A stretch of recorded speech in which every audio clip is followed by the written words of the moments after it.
Well, I need to tell the minister first point that every death is an expensive death.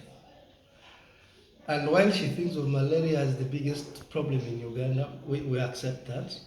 But every death, whatever the angle it comes by, is very expensive for this country to bear. Right? And therefore, I will tell the minister that, look here, the protection of every death of every person in this country deserves its special attention. We have the ADP. I don't know whether you have heard about the African Disability Protocol. It was adopted 2-3 years ago, 2020, something like that, which exclusively talks about the rights of persons with albinism. And this protocol is clear. So I would tell this minister that, look here, Uganda has ratified this protocol. Okay? It's called the African Disability Protocol. And it is some people have started to call it the law of persons with albinism. Uganda is a signatory to this law. So I would tell the minister, can we have every effort as much as possible? Since we have ratified this, we have signed it as a country, can we make every step possible to make sure we behave towards fulfilling the contents of the ADP?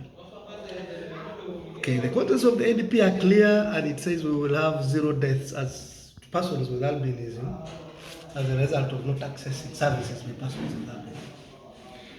So it is simple. What the persons with albinism need to be taken care of is not as expensive as what the malaria treatment in Uganda would do. Okay? Just to wave off the issue of sunscreen, everybody with albinism will live a comfortable life. Just make sure that these services get to the health centers where the malaria people get their treatment, and these people will be safe.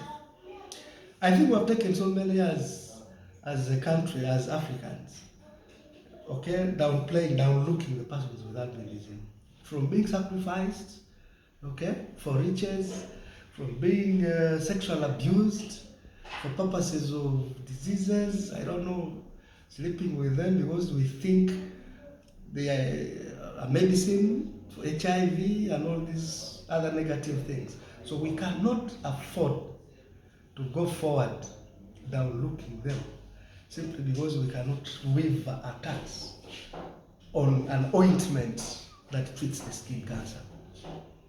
You look at how many millions goes to Mlango Cancer Hospital for everybody's cancer treatment, right? It's so enormous. But we are saying skin cancer can be prevented as simply as engaging everyone to combat climate change, like you were saying, for example. To put in testing services, skin screening services at health centers, and people get to know. People with albinism get to know that, fine, I am at a risk of this.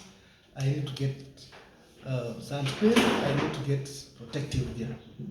So basically what I'm saying here is that our minister needs to make sure that there are steps taken to make sure that we live within the recommendations of the African Disability Protocol, which Uganda ratified 3 years ago. Okay? So it is not an issue of saying we will look at malaria and we forego, we forego persons with albinism, cancer for persons with albinism. That's not an issue. Every life is expensive.